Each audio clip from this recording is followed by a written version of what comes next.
ये हमारा गाइड है जो हमें गाइड करेंगे, सबसे आगे जो चल रहा है। ये मर्सिडीज कार राजीव गांधी को गिफ्ट करी थी by the prince of Jordan in 1989। दिया है कि रविंद्रनाथ टैगोर है जो राखी बंधन दिखाया गया है, रक्षा बंधन दिखाया गया। The first scene is the 1905 partition of Bengal. Jallianwala Bagh massacre. इस पूरे शोकेस में सबसे इंटरेस्टिंग जो पेंटिंग है वो मेरे सामने है। हमारा रिपब्लिक डे 26 जनवरी को मनाते हैं, बट उसके पीछे की हिस्ट्री क्या है? Partition of India and Pakistan.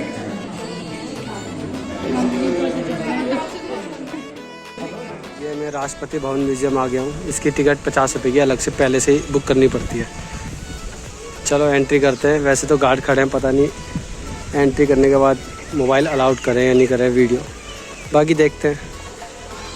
ये हमारा गाइड है, सबसे आगे जो चल रहा है। अभी एक एक करके समझाएंगे। जल्दी चलो।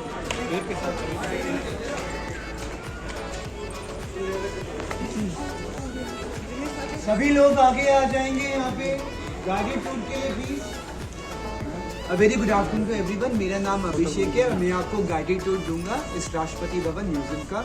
एक रिक्वेस्ट आप सभी से लोगों को इससे रहेगी कि किसी भी ऑब्जेक्ट को आप प्लीज टच मत करिएगा, और मेरा वीडियो रिकॉर्डिंग बिल्कुल भी अलाउड नहीं है। इससे आप फोटोग्राफी कर सकते हैं बट वीडियो रिकॉर्डिंग आप प्लीज करेंगे। अभी हम खड़े हुए हैं ग्राउंड फ्लोर में, इसके बाद -1 और -2। इस म्यूजियम को देखने को लगता है कि एक बहुत ही शानदार म्यूजियम है, बट इसकी थोड़ी सी हिस्ट्री को जानते हैं कि म्यूजियम इस बिल्डिंग से पहले क्या हुआ करता था। आज भी अगर आप इस म्यूजियम के अंदर यहाँ पे जब हम एंटर करेंगे तो आपको दिखेगा वॉल्स में ग्रूव्स है। ग्रूव्स मतलब एक स्पेसिंग है। क्यों? वो दर्शाता है कि ये एक अस्तबल था जहाँ पे घोड़ों को रखा जाता था। उसके बाद ये गराज बना जहाँ पे राष्ट्रपति की जितनी भी गाड़ियाँ होती थी उसको रिपेयर किया जाता था। अब हम देखते हैं इस म्यूजियम की बिल्डिंग को जो 2016 में इनॉग्रेट करी गई है। ये एक मॉडर्न म्यूजियम की तरह बनाया गया है। ये म्यूजियम राष्ट्रपति भवन के पूरे प्रेमाइसेस के अंदर आता है, बट पूरा एरिया के समझने के लिए आपके सामने एक मॉडल दिखाया गया। थोड़ा सा आगे आ जाएंगे इस मॉडल को देखने के लिए ताकि आपको समझ सके। जब हम बात करते हैं राष्ट्रपति भवन को, पूरा जो एरिया है राष्ट्रपति भवन का वो 330 एकड़ का है, और उस 330 एकड़ में जो राष्ट्रपति भवन है वो 5 एकड़ में समता हुआ है। इस पूरे एरिया में 190 एकड़ का जो एरिया वो ग्रीनरी के लिए मेंटेन करा गया, जहाँ पे कोई भी बिल्डिंग को नहीं बनाया गया। जब हम बात करते हैं राष्ट्रपति की तो हम देखते हैं कि पूरा जो बिल्डिंग है वो एक एच शेप बिल्डिंग है। अगर आप देखेंगे अल्फाबेट एच शेप की बिल्डिंग को इसमें बनाया गया है। इस बिल्डिंग के अंदर की जो फीचर्स है वो देखेंगे हम। जो फ्रंट के जो एरिया है इसको बोला जाता है कैबिनेट सेक्रेटरी एरिया, जहाँ पे जितने भी राष्ट्रपति के जो कैबिनेट्स होते हैं, कैबिनेट मिनिस्टर्स होते हैं, वो यहाँ पे वर्क करते हैं। पीछे का जो विंग होता है, जो वो वाला विंग है बैक साइड का, इसको बोला जाता है गेस्ट विंग, जहाँ पे जितने भी गेस्ट आते हैं राष्ट्रपति से मिलने के लिए वो उस गेस्ट विंग में रहते हैं। इस विंग को बोला जाता है फैमिली विंग। जितने भी जो भी राष्ट्रपति की जो फैमिली होती है और राष्ट्रपति अपनी फैमिली के साथ इसी विंग में रहती है। आज मैंने बताया कि ये पूरा जो पूरी बिल्डिंग है वो 5 एकड़ में है। इसमें 340 कमरे हैं। पूरे राष्ट्रपति भवन में 340 कमरे हैं और बहुत अलग अलग इंपॉर्टेंट हॉल्स है, जिसमें से 2 इंपॉर्टेंट हॉल है आपके लिए, अशोका हॉल और दरबार हॉल। सर मैं रिक्वेस्ट हूँ आप इसमें वॉक करा दीजिए, then it will be better. बात करते हैं नेक्स्ट आगे, इसको बोला जाता है फॉयर एरिया, और यहाँ से ही प्रेसिडेंट का प्रोसेशन स्टार्ट होता है। जब भी 26 जनवरी होता है या फिर कोई सिल्वर ट्रम्पेट सेरेमनी होती है, जब भी नए राष्ट्रपति आते हैं तो वो इसी एरिया में बनाई जाती है। आपके सामने इस मॉडल के सामने कुछ इंपॉर्टेंट पर्सनालिटीज के मॉडल्स है, समझते हैं ये कौन है। जब हम बात करते हैं दिल्ली की तो दिल्ली को लुटियंस दिल्ली भी बोला जाता है। क्यों बोला जाता है? Because of the architect Edward Landseer Lutyens. He was the one of the major architect जिसने ना कि राष्ट्रपति भवन बनाया बट ऑल्सो एडजेसेंट बिल्डिंग्स को भी बनाया गया। The second major architect is Herbert Baker. So Edward Lutyens and Herbert Baker, the 2 important architects. आपसे request होगी प्लीज आप इसके ऊपर नहीं खड़े होंगे, ये सिर्फ और सिर्फ गाइड के लिए, आप इसके ऊपर नहीं खड़े हो सकते। एक रिक्वेस्ट है आप सभी से। नेक्स्ट इंपॉर्टेंट है शोभा सिंह और तेजा सिंह। ये खुशवंत जी के फादर है शोभा सिंह, और ये खुशवंत जी के फादर इन लॉ है। इन दोनों का रिलेशन है। And then who was he is a main contractor for the forecourt area. जो पूरा जो फोरकोट एरिया वो इनके अंडर लीडरशिप इनके से बना था, and he is the chief engineer for the entire project. Next is Haroon और राशिद, जो पूरा बिल्डिंग मटेरियल का जो सप्लाई का जो कॉन्ट्रैक्टर था वो इनके हाथ में था। और last but not the least Nawab Ali. अगर आप इनका फेस देखेंगे तो आपको दिखाई देगा कि थोड़ा सा सबमर्ज्ड है। क्यों है? आज तक हमें इनकी फोटो नहीं मिली है, तो हमें सिर्फ इनके रिकॉर्ड्स मिले, इसलिए जो इनका फेस दिखाया गया है वो थोड़ा सा सबमर्ज्ड है, क्लियर नहीं है। तो these are the all important personalities जो राष्ट्रपति भवन को बनाने में इस्तेमाल हुआ था। हम जब बात करते हैं इस बिल्डिंग की, हम एक वॉक करेंगे इनसाइड से। जैसे ही आपने एंटर किया था आपके सामने एक बहुत ही बेहतरीन कोच था जिसको बोला जाता है विक्टोरिया कोच, जो सेरेमनीज के लिए यूज़ किया जाता है। जैसे ही हम अंदर से एग्जिट करेंगे आपके सामने ये कोच नजर आएगा। इस कोच की क्या इंपॉर्टेंस है, जितने भी हॉर्सेज आते हैं राष्ट्रपति भवन में, नए घोड़े आते हैं, उनको एकदम से राष्ट्रपति के लिए इस्तेमाल नहीं किया जाता, उनको पहले ट्रेनिंग दी जाती है। उसी ट्रेनिंग देने के लिए इस कोच को इस्तेमाल किया जाता है। ये कोच दिखने में लगता है हल्का, बाकी बहुत भारी कोच है जो नए हॉर्सेज को ट्रेन करने के लिए इस्तेमाल किया जाता है।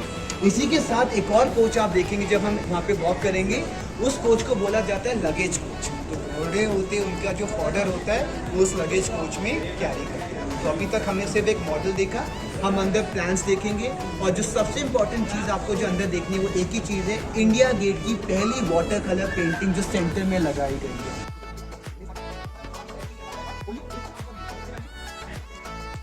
The first water colour painting of India Gate, जो मोस्ट इम्पॉर्टेंट पेंटिंग है यहाँ पे, वो सेंटर में दिखाई गई है।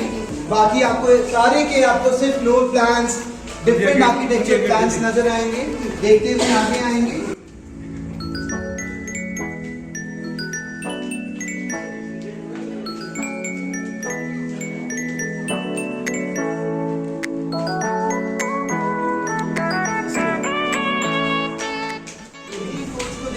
हॉर्सेस को ट्रेन करने के लिए इस्तेमाल किया जाता था।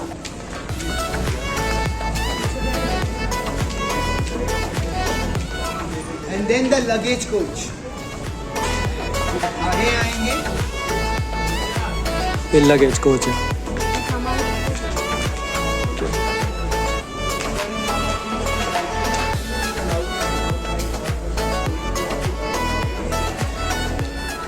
अभी हमने देखा एक मॉडल जो राष्ट्रपति भवन की पूरी बिल्डिंग का दर्शाता है और उसके साथ हमने देखे इंपॉर्टेंट कोचेस।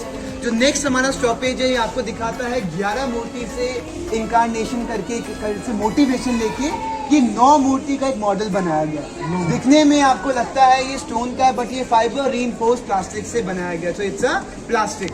आपके सामने एक वॉल दर्शाई गई है जो आपको दिखाई देता है डेमोक्रेसी। जैसे हम देखते हैं कि इंडिया इज अ डेमोक्रेसी, तो उसी को एक पूरा थीम को कि वर्ल्ड में डेमोक्रेसी का इंपॉर्टेंस क्या है, वो आपको पूरे फाइबर रीइंफोर्स्ड प्लास्टिक से आपको थीम दिखाई गई है। क्वेश्चन आता है ये यहाँ पे क्यों दिखाया गया है, रीजन क्या है? बिकॉज हम एक वॉक लेने वाले एक रोटांडा एरिया में जो हमारी पूरी हिस्ट्री को क्लियर करेगा। 1905 का एक बहुत इंपॉर्टेंट पार्टीशन हुआ था जिसको बंगाल पार्टीशन भी बोलते हैं, और 1947 का जो पार्टीशन हुआ था इंडिया और पाकिस्तान का।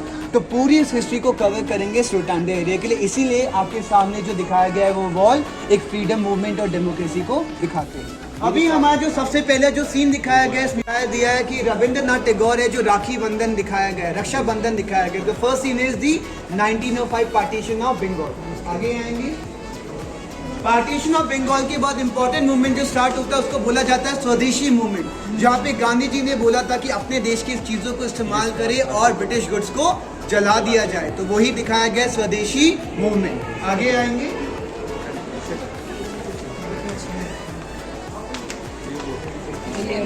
थोड़ा सा आगे आएंगे। स्वदेशी मूवमेंट के बाद जो नेक्स्ट इंपॉर्टेंट मूवमेंट दिखाए गए वो है Jallianwala Bagh massacre.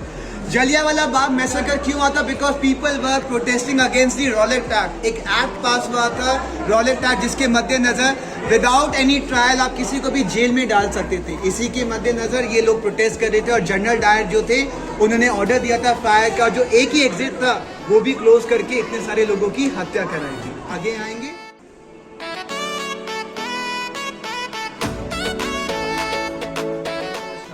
After the Jallianwala Bagh massacre जो नेक्स्ट इंपॉर्टेंट मूवमेंट है वो दिखाया जाता है नॉन कॉर्पोरेशन मूवमेंट। जब हम बात करते हैं नॉन कॉर्पोरेशन मूवमेंट की, 1920 से 21 की इंपॉर्टेंट मूवमेंट है जिसमें गांधी जी ने इसी मूवमेंट के साथ एक और मूवमेंट को कोलैबोरेट कर दिया था जिसका नाम है खिलाफत मूवमेंट। खिलाफत मूवमेंट क्यों हुई थी? Because to restore the caliphs. Ottoman Empire में after the first world war caliphs को हटा दिया गया था, जो अली ब्रदर्स एक डिमांड कर रहे थे कि उनको रिस्टोर किया जाए। गांधी जी ने बहुत स्मार्टली खिलाफत मूवमेंट और नॉन कॉर्पोरेशन मूवमेंट को ज्वाइन टुगेदर कर दिया गया था हिंदू मुस्लिम में यूनिटी बरकरार करने के लिए। बट अनफॉर्चुनेटली ये मूवमेंट एक वॉयलेंस में तब्दील हो गई और चौरी चौरा इंसिडेंट की वजह से इस मूवमेंट को वापस ले लिया गया। आगे आएंगे,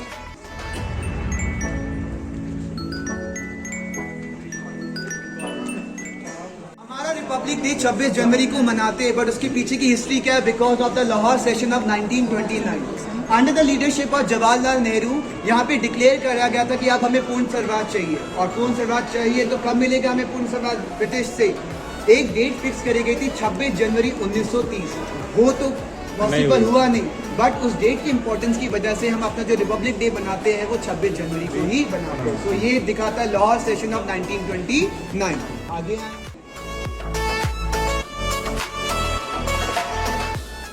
next important movement is Dandi march. Sabarmati Ashram से दांडी तक का सफर गांधी जी ने ट्रैवल किया था, वॉक करके 240 माइल्स का सफर पूरा ट्रैवल किया था, और एक सॉल्ट के लम्ब को उठा के एक लॉ को ब्रेक किया गया था जिसका नाम था सॉल्ट लॉ। इसी मूवमेंट के साथ एक और इंपॉर्टेंट मूवमेंट स्टार्ट होती है जिसका नाम है सिविल डिसोबीडियंस मूवमेंट। आगे आएंगे।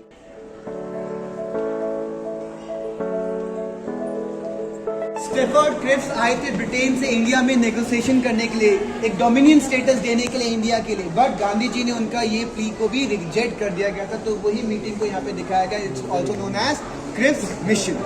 आगे आएंगे।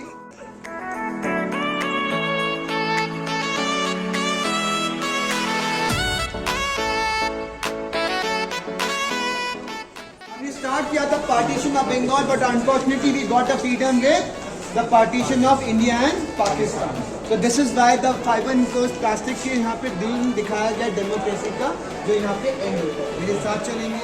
सॉन्ग्स का कलेक्शन दिखाया गया है। आप सभी लोग यहाँ पे कोई भी एक लैंग्वेज को सिलेक्ट कर सकते हैं और कोई भी अपने पसंद का एक पेट्रियोटिक सॉन्ग देख सकते हैं, because we are seen the movement. इतना स्ट्रगल के बाद हमें फ्रीडम मिला है, तो उसी को मद्देनजर रखते हुए ये कियोस्क बनाया गया जहाँ पे डिफरेंट लैंग्वेजेस में 22 लैंग्वेजेस में पेट्रियोटिक सॉन्ग्स का कलेक्शन। आगे आएंगे।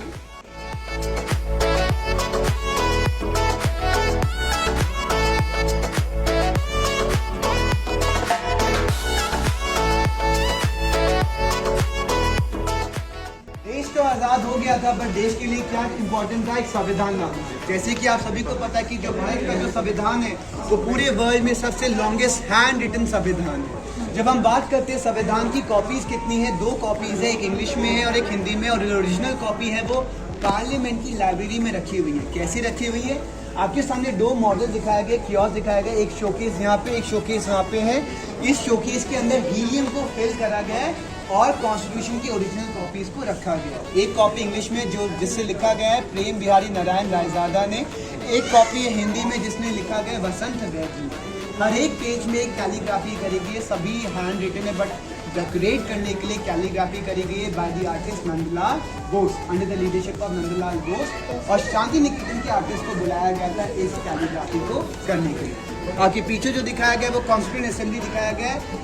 ऐसे ही नहीं कॉन्स्टिट्यूशन बन गया था, 2 साल 11 महीने और 18 दिन लगा था हमारा कॉन्स्टिट्यूशन को बनने में, जिसके लिए कॉन्स्टिट्यूशन असेंबली को हमें इंपॉर्टेंस देनी पड़ती है, जिसमें से 2 इंपॉर्टेंट लीडर्स थे हमारे जो चेयरपर्सन थे, and the president doctor Rajendra Prasad and the chairperson doctor Bhimrao Ambedkar, also known as father of the Indian constitution. आगे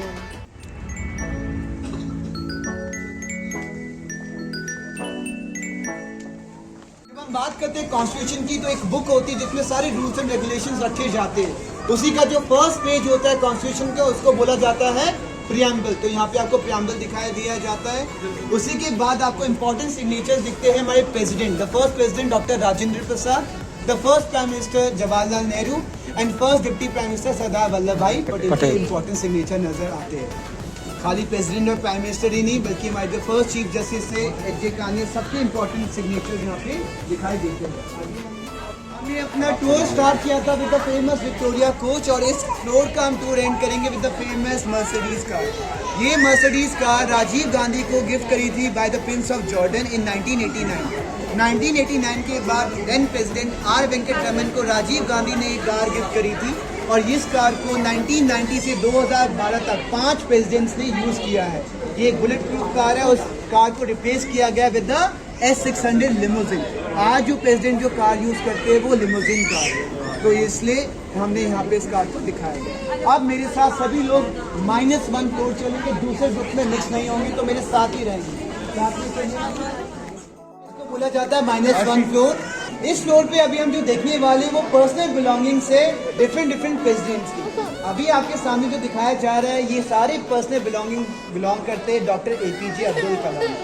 ये जो फर्स्ट सूट जो यहाँ पे रखा गया है ये उन्होंने तब पहना था जब उन्होंने अपना एक oath किया था as a president. First oath के दौरान ये सूट को पहना गया था और वहाँ पे जो सूट रखा गया वो उनका लास्ट सूट था जब वो अपना लेक्चर दे रहे थे शिलोंग में, and then he collapsed, then he was wearing the same suit. He was not only a scientist but also a musician.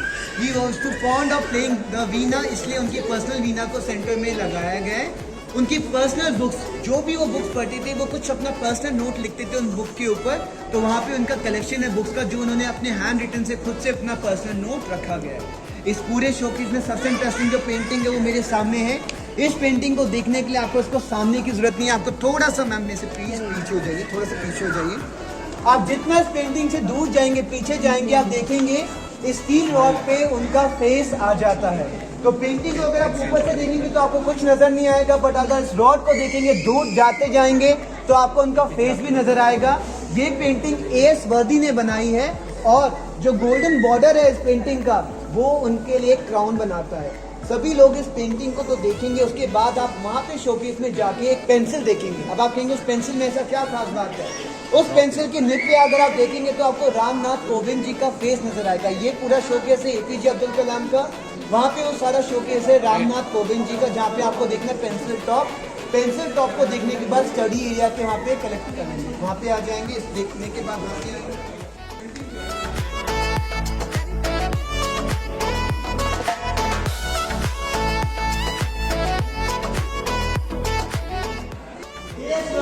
Painting देखने के बाद आप यहाँ पे पेंसिल का निब देखेंगे जहाँ पे आपको रामनाथ कोविंद जी का फेस नजर आएगा। इसको देखने के बाद आप आगे आएंगे प्रेसिडेंट स्टडी एरिया में। रामनाथ कोविंद जी का फेस देखने के बाद अब हम जो नेक्स्ट दिखाने वाले हैं वो है आपका प्रेसिडेंट का स्टडी एरिया। आपके सामने जो दिखाया जा रहा है वो एक स्मॉल रूम दिखाया गया है, बट एक्चुअली में जो स्टडी एरिया होता है प्रेसिडेंट का वो बहुत ही बड़ा होता है और वहाँ पे कोई भी अलाउड नहीं होता एंटर करने के लिए एक्सेप्ट द डेलीगेट्स। जितना भी प्रेसिडेंट की मीटिंग होती है, चाहे वो प्राइम मिनिस्टर के साथ हो या कोई भी किसी भी ऑफिशियल्स के साथ हो, हमेशा स्टडी एरिया में होती है। And why we are showing this thing, because of that corner. Study area में कॉर्नर एरिया होता है जो आपके सामने दिखाया गया है। जब भी प्रेसिडेंट नेशन को एड्रेस करता है, कंट्री को एड्रेस करते हैं, तो हमेशा इसी एरिया से ही नेशन को एड्रेस किया जाता है, जहाँ पे एक चेयर, एक टेबल, सेंटर में नेशनल एम्बलम दिखाई देता है और बैकग्राउंड में आपको नेशनल फ्लैग दिखाया जाता है। ये एरिया के सामने आपको जितने भी कर्टन्स, वॉल सीलिंग दिखाया गया है, ब्यूटीफुल रूम होता है स्टडी एरिया का। और ये जो फर्नीचर है ये during the president Pranab Mukherjee के दौरान यही फर्नीचर को यूज़ किया गया था। उसके बाद नया फर्नीचर को यूज़ किया गया, तो वो फर्नीचर आपको यहाँ पे दिखाया गया।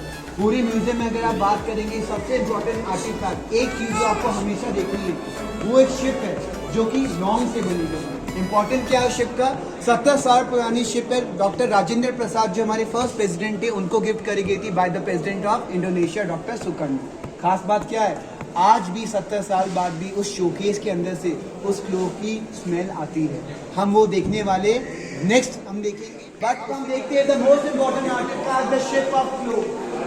आगे आ जाइए। पूरे म्यूजियम में सबसे इम्पोर्टेंट जो आर्टिफैक्ट है वो यही है, द क्लो ship gifted to the doctor Rajendra Prasad. आज भी अगर आप थोड़ा सा ढंग से स्मेल करेंगे तो आपको इसमें से क्लो की गंध आएगी।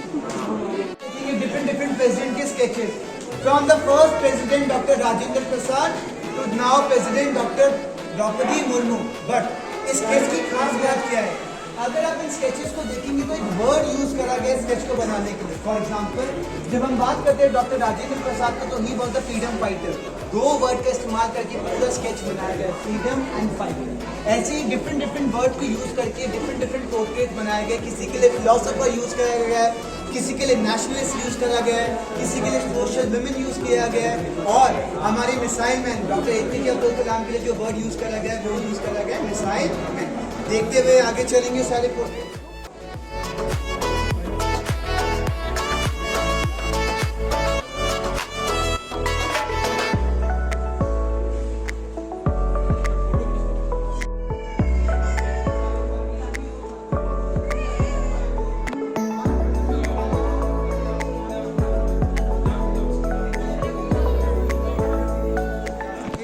अभी जहाँ पे हम एंटर करें इसको बोला जाता है किचन म्यूजियम।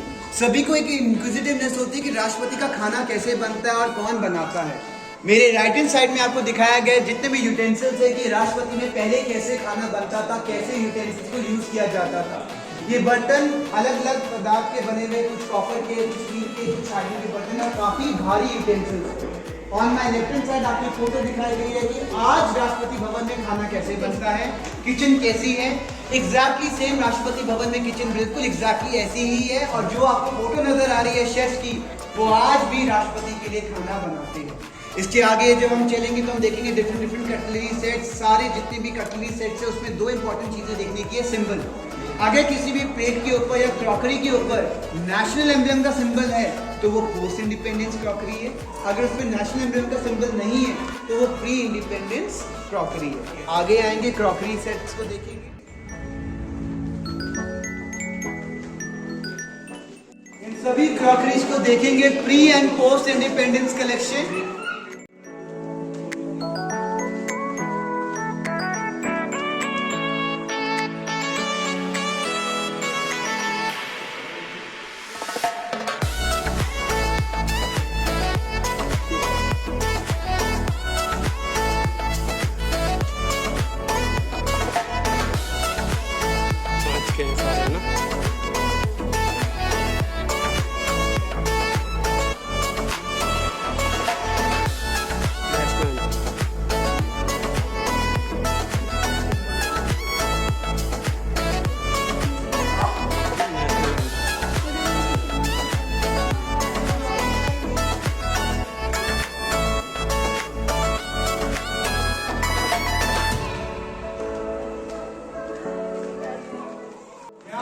पिकनिक बॉक्स दिखाया गया। जब भी राष्ट्रपति भवन से बाहर कभी भी राष्ट्रपति पिकनिक पे जाते थे तो अपने कटलरी सेट साथ में कैरी करते थे, वही दिखाया गया है। इसमें इंटरेस्टिंग फैक्ट है, जितने भी आपको नाइफ नजर आ रहे हैं उनका जो हैंडल है वो आइवरी से बना गया है, हाथी दांत से बनाया गया है।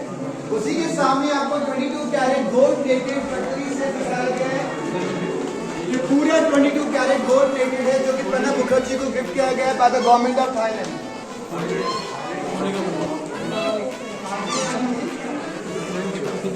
पूरा गोल्ड का है, 24 कैरेट।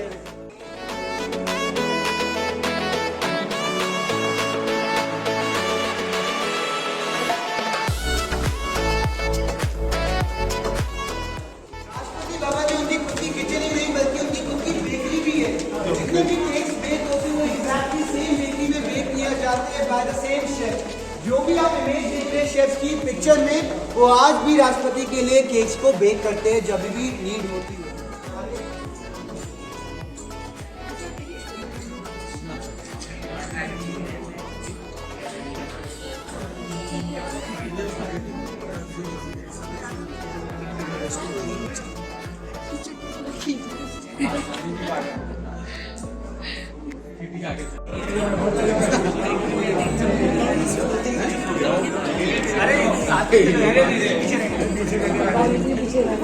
गांधी जी तो पीछे छूट गए।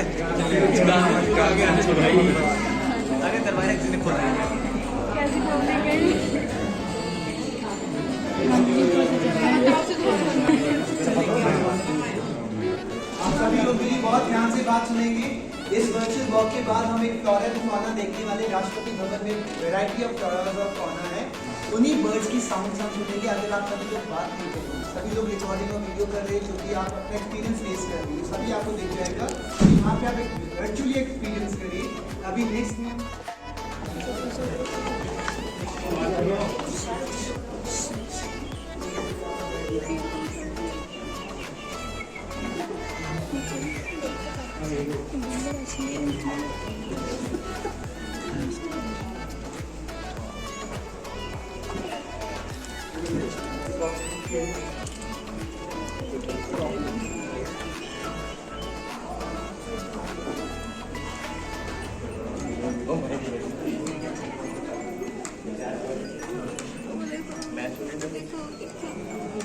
क्या क्या दिखा रही है? और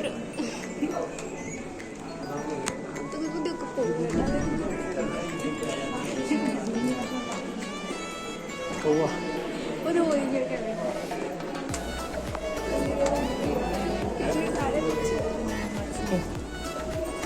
जल्दी आओ, जल्दी आओ।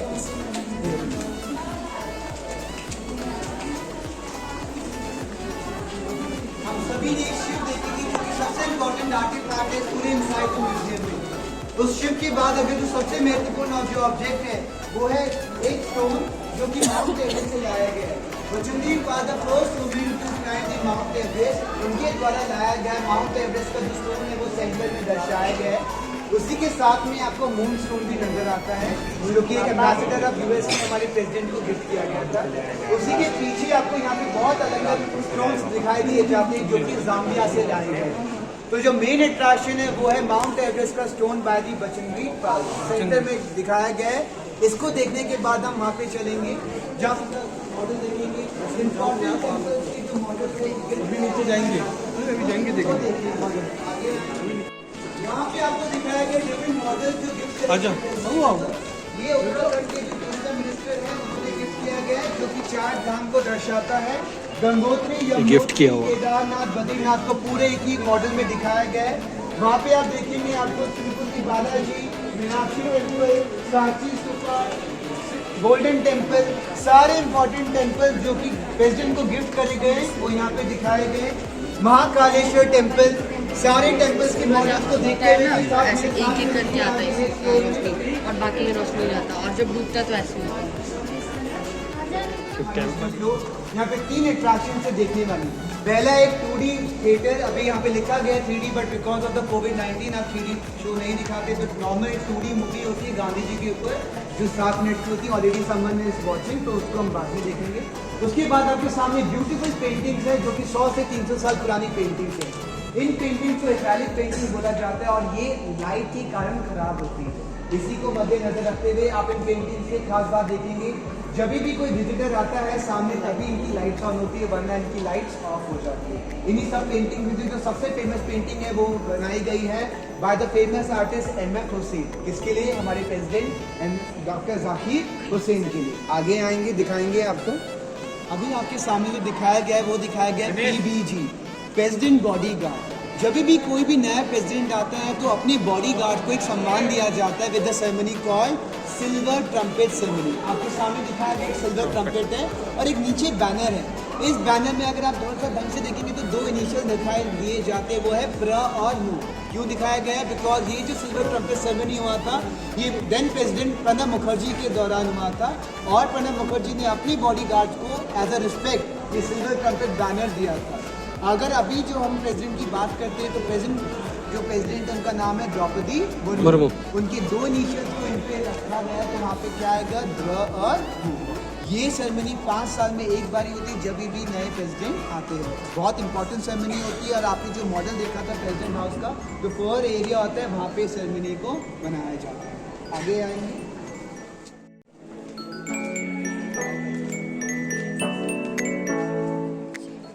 इंपॉर्टेंट स्टैच्यूज है, पहले इनको सेंटर में रखा गया था but because of the high crowd इनको कॉर्नर पे कर दिया गया है। दिल्ली दरबार हुआ था 1911 में। जब हम बात करते हैं दिल्ली दरबार का 1911 में एक इंपॉर्टेंट डिसीजन लिया गया था। सबसे पहला इंपॉर्टेंट डिसीजन था कैपिटल की शिफ्टिंग, कलकत्ता से दिल्ली को कैपिटल बनाया गया था, पहला डिसीजन। और सेकंड 1905 में जो पार्टीशन ऑफ बंगाल हुआ था जो मैंने आपको दिखाया भी था ऊपर, उसको वापस ले लिया गया था। ये डिसीजन किसने लिया था? King George V and Queen Mary जो ब्रिटेन से इंडिया में आए थे and being the most important ruler in India. इसमें इंपॉर्टेंस क्या है? जो ये स्टैचू बनाया गया किंग जॉर्ज V का, ये सिंगल स्टोन मार्बल से बनाया गया। जितना भी आपको ये कार्विंग नजर आ रही है, चाहे वो ज्वेलरी हो, चाहे वो क्राउन हो, चाहे वो बॉडी हो, वो एक सिंगल स्टोन से बनाया गया। That is something commendable. यहाँ पे भी क्वीन मैरी का जो स्टैचू है वो भी सिंगल स्टोन मार्बल से ही बनाया गया है। अब मेरे साथ चलेंगे फॉर द क्रिएटर। मेरे एक कदम से मम्मी आगे छुट्टी ले लेना, आगे बढ़ना।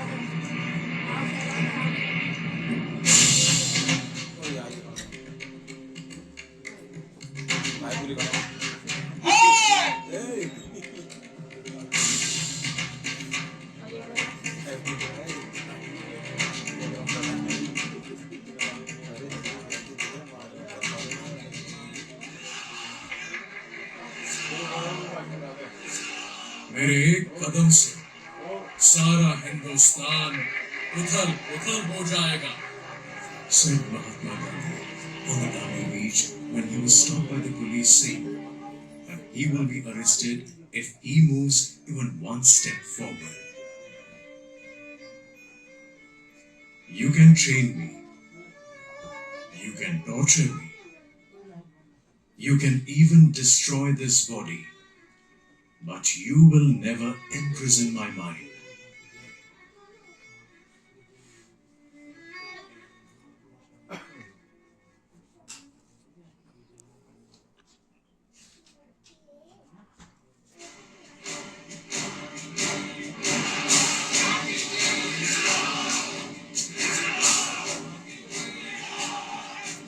Millions responded to his call and filled up the prisons all over the country.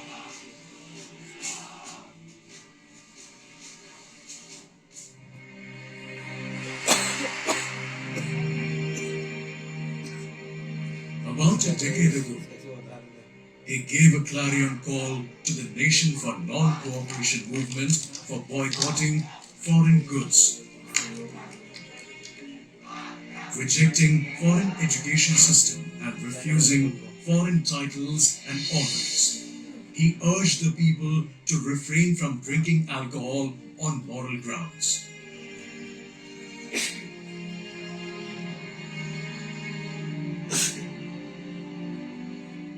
He launched the movement for temple entry for the Harijans.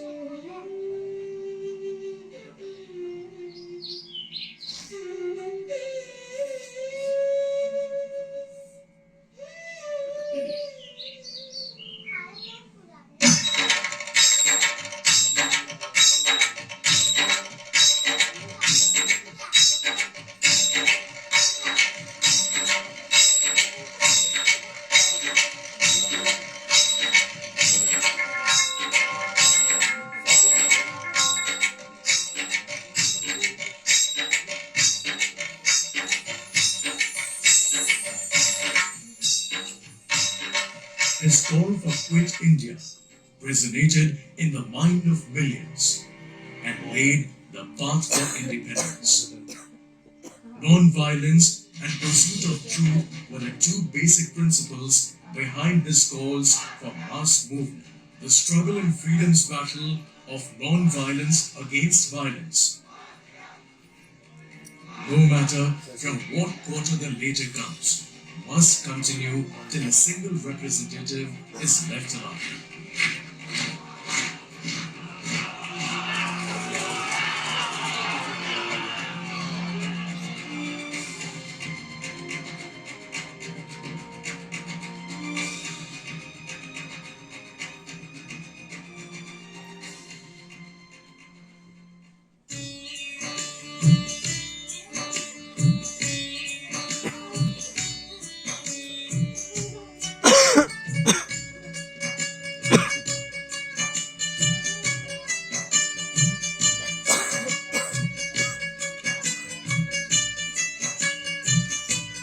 They stopped at the threshold of the huts of the thousands of dispossessed, dressed like one of their own. He spoke to them in their own language. Here was living truth at last, and not only quotations and notes.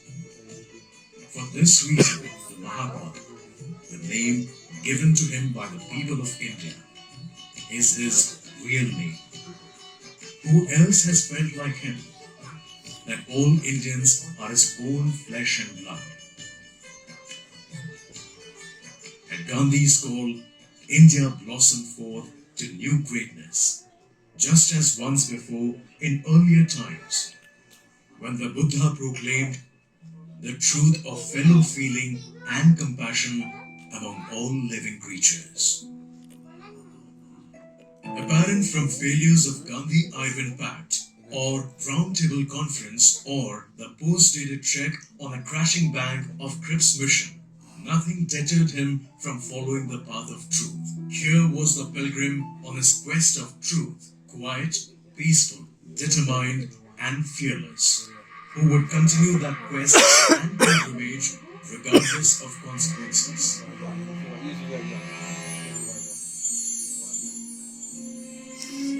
the generation into which I happen to have been born, has not only been Hitler's generation in the West,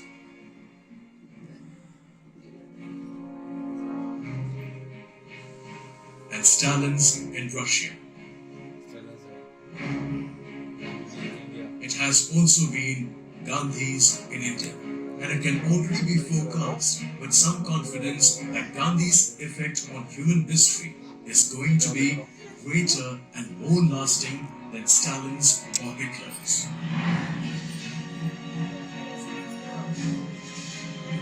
Martin Luther King's speech delivered in the Mall in Washington, and Nelson Mandela's freedom movement in South Africa were inspired by Gandhiji's principle of non-violence.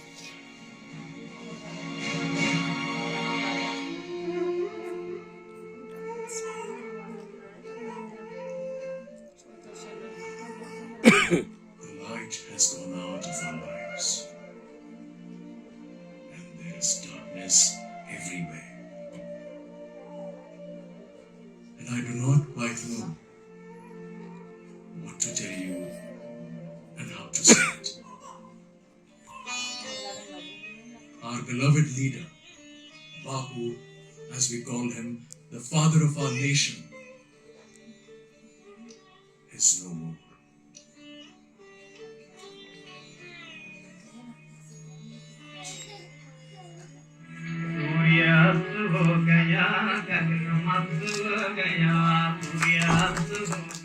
इसके सामने ही opposite में एक और है, ये भी घूम के आते हैं। क्या है तो राष्ट्रपति भवन म्यूजियम, लेकिन बता रहे हैं 5-7 मिनट में पूरा हो जाएगा।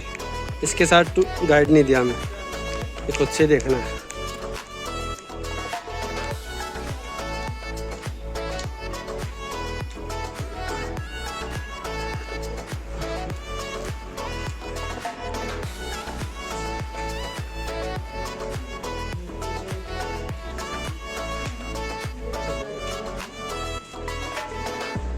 आओ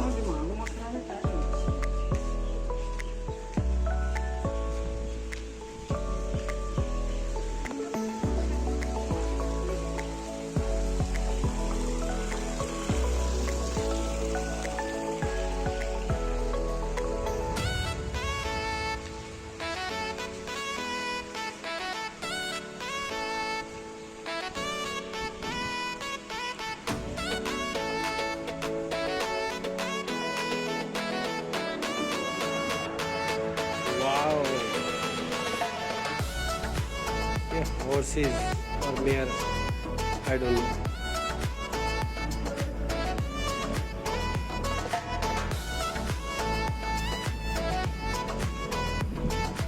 म्यूजियम बनाया हुआ है पूरा गैलरी में। इसमें जितने भी अवार्ड वगैरह मिले हैं राष्ट्रपति को, और राष्ट्रपति ने दिए होंगे, मिले होंगे फॉरेनर्स से, दूसरे देश के प्रेसिडेंट होते हैं उनको गिफ्ट करते हैं।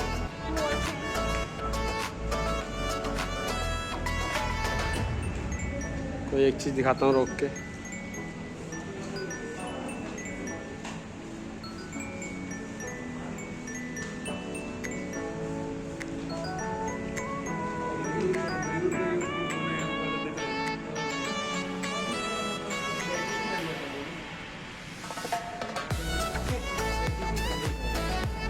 वाओ,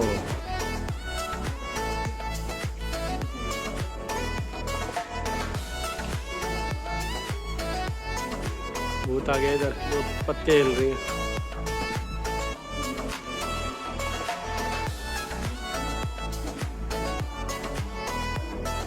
ये युद्ध का दिखाया हुआ है।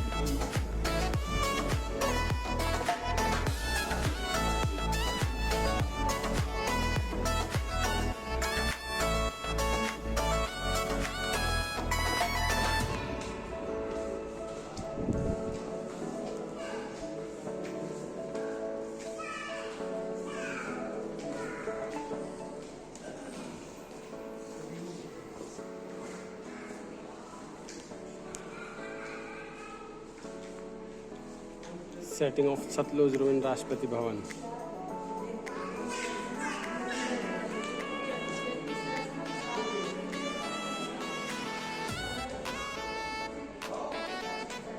सारा फर्नीचर है। ये ड्रेस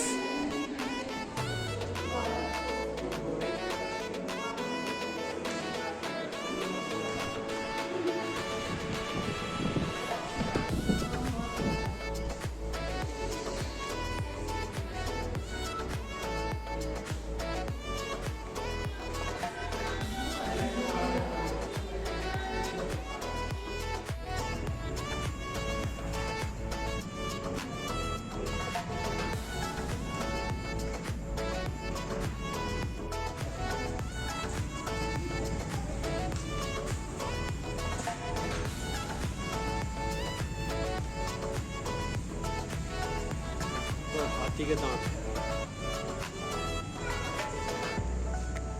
ये देखो क्या बना रखा है, सूखी सूखी सी लड़कियां।